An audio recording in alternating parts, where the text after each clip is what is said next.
Come on in and welcome to my kitchen. In our last video, we learned how to make okra soup.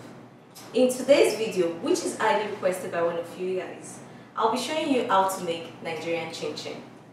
This video will help you answer questions like, what are the ingredients that I will be using to make this Chinchin that is crunchy on the outside yet tender on the inside? It will also help you answer questions like, how do I know I've achieved the dough that will give me this texture? How do I know it's time for me to fry my Chinchin? And how do I know when it's time for me to bring out my Chinchin while frying? If you want to learn how to make Nigerian Chinchin that is tender on the inside yet very crunchy on the outside, and you want a detailed step-by-step, this video is for you, so stick with me. Without us speaking too much, let's head onto the work table and start cooking. On our ingredient list we have all-purpose flour, granulated sugar, evaporated milk, salt, ground nutmeg, egg, and cubed margarine for ease of use. List of ingredients, kindly see the description section. Into a bowl, weigh out your flour.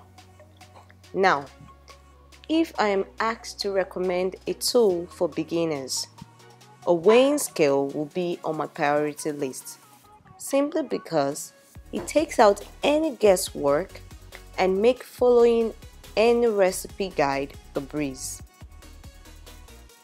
Add in your sugar, salt,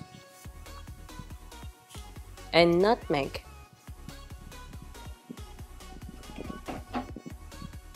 Combine your contents together till well incorporated as shown.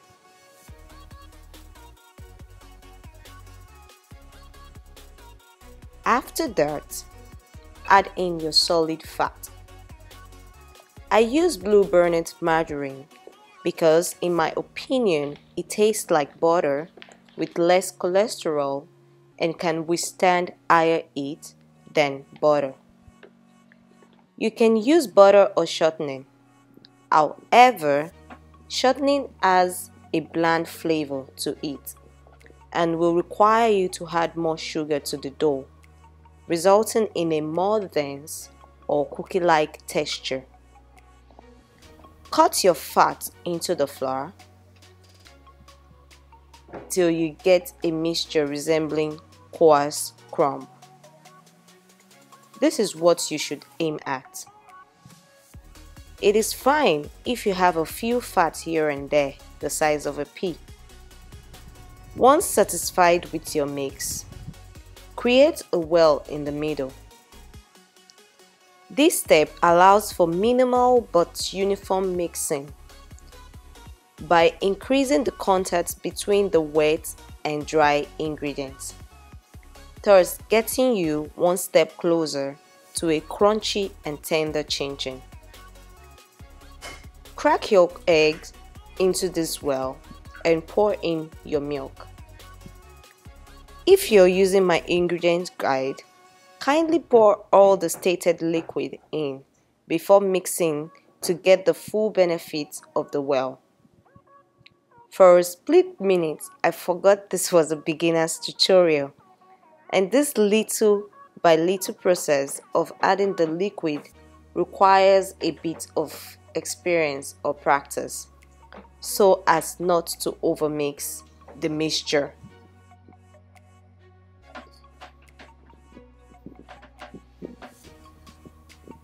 What we are doing at this stage is simply wetting the flour mix and not kneading.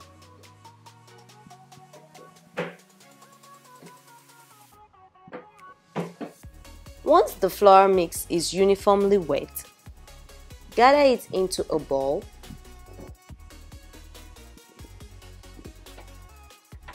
Then knead quickly and gently till it's no longer very sticky.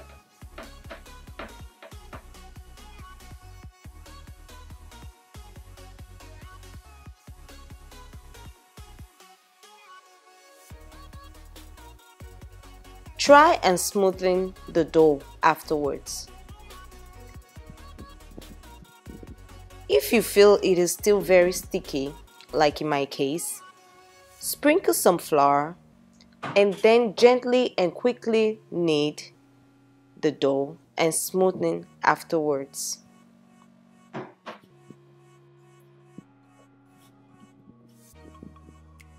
Notice I am being gentle and not kneading at this stage, but just like rubbing and folding the dough between both palms. This mixing stage will affect the final chin-chin texture. The kneading is only meant to flatten the pieces of fat into flakes, not to blend the fat completely with the flour, and also to help you activate the gluten just enough to give the chin-chin enough strength to rise and expand, but not enough to make them firmer or chewy like bread or cookie. If it's overworked, it will turn out hard or tough, and we don't want that. Once relatively smooth, place in the bowl and set aside. Before rolling out the dough, preheat your oil. Maintain your heat level between low and moderate level as shown to prevent overheating. Clean and sanitize your work surface.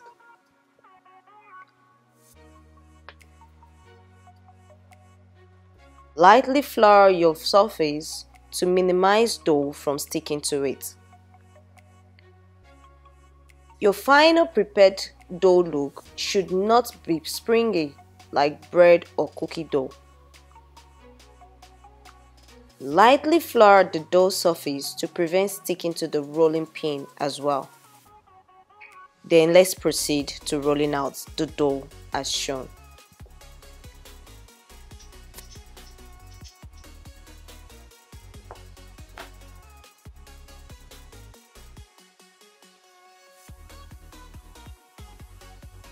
Feel for evenness as you roll out the dough. The thickness should be like this. Not too thin like you have for my meat pie recipe, especially given that we are not using baking powder to give us the high rise, nor should it be too thick. I beg my people, God bless whoever invented this pizza cutter. It is such a life and time saver since 1930. Cut the dough into desired shapes just like you would with cookies. But one thing I would advise is that they should be approximately same shape size for even frying duration.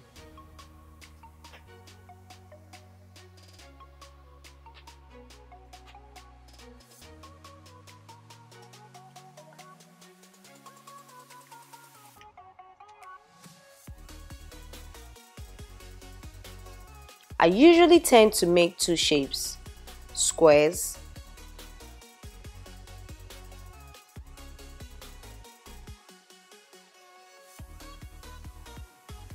and rectangles.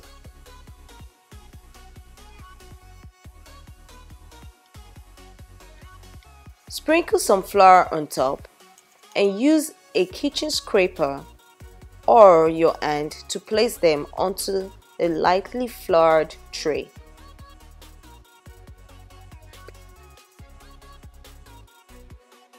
Place this in your freezer and repeat this process for the other cut shape.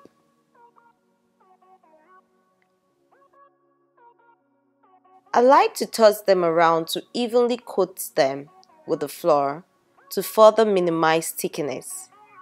Just simply because I am OCD like that.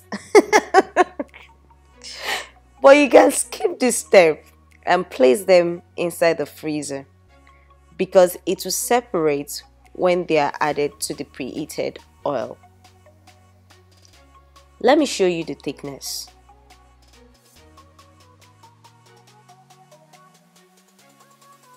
While in the freezer, crank up your heat level up to moderate for like 2 to 3 minutes. Frying for a long time under moderate heat will solve the problem of undercooked interior and further give the exterior more crunch to it. Carefully drop a few of them into the preheated oil.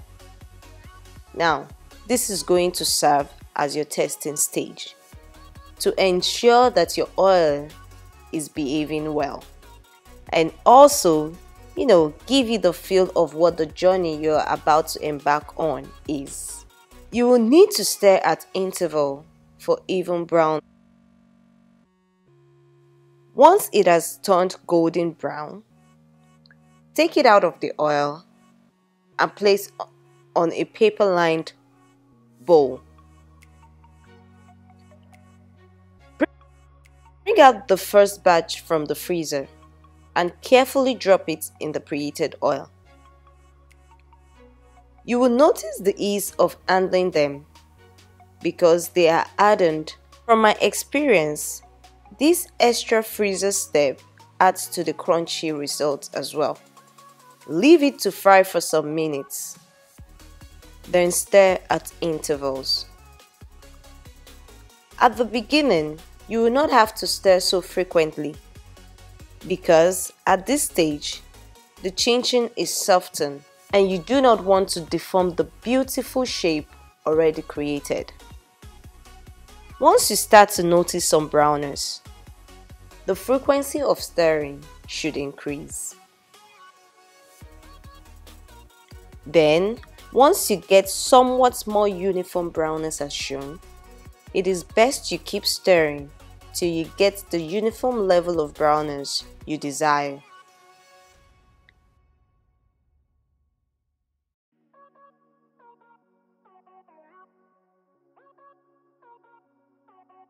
It is fine if one or two have parts over brown.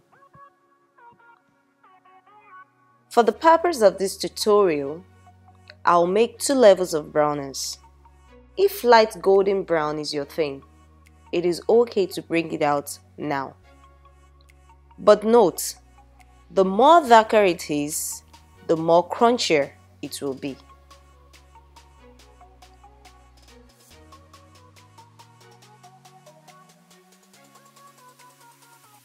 Let's repeat this process for the cubed shape and make them dark golden brown. Carefully drop them in. Please, for kitchen safety, use your turner or spatula to carefully do this.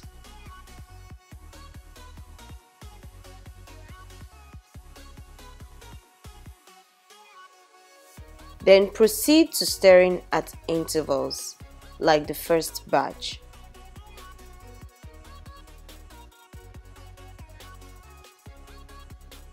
You will observe I am not going crazy with the stirring process initially. To help me maintain what?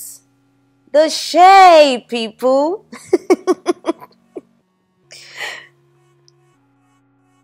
Continue the stirring at interval process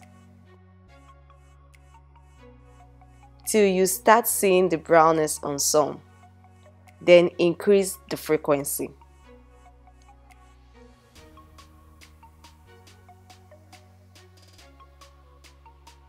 Once you get somewhat more uniform brownness, keep stirring till you get your desired dark golden brown chinchin.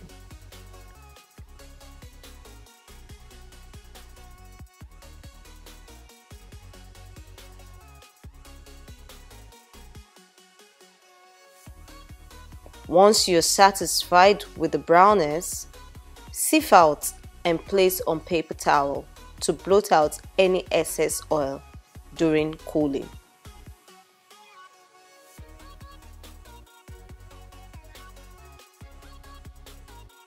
Allow your chinchin to cool completely before placing them in an airtight container to retain the crunchy and tender texture. My personal preference is to serve your chinchin when chilled. If you've stayed till the end of this video, I hope it was useful and well worth your time. Please remember to like, share, subscribe, and turn on your notification bell for instant updates on new uploads. Until next time, when I see you again, let's learn and cook together. Bye-bye.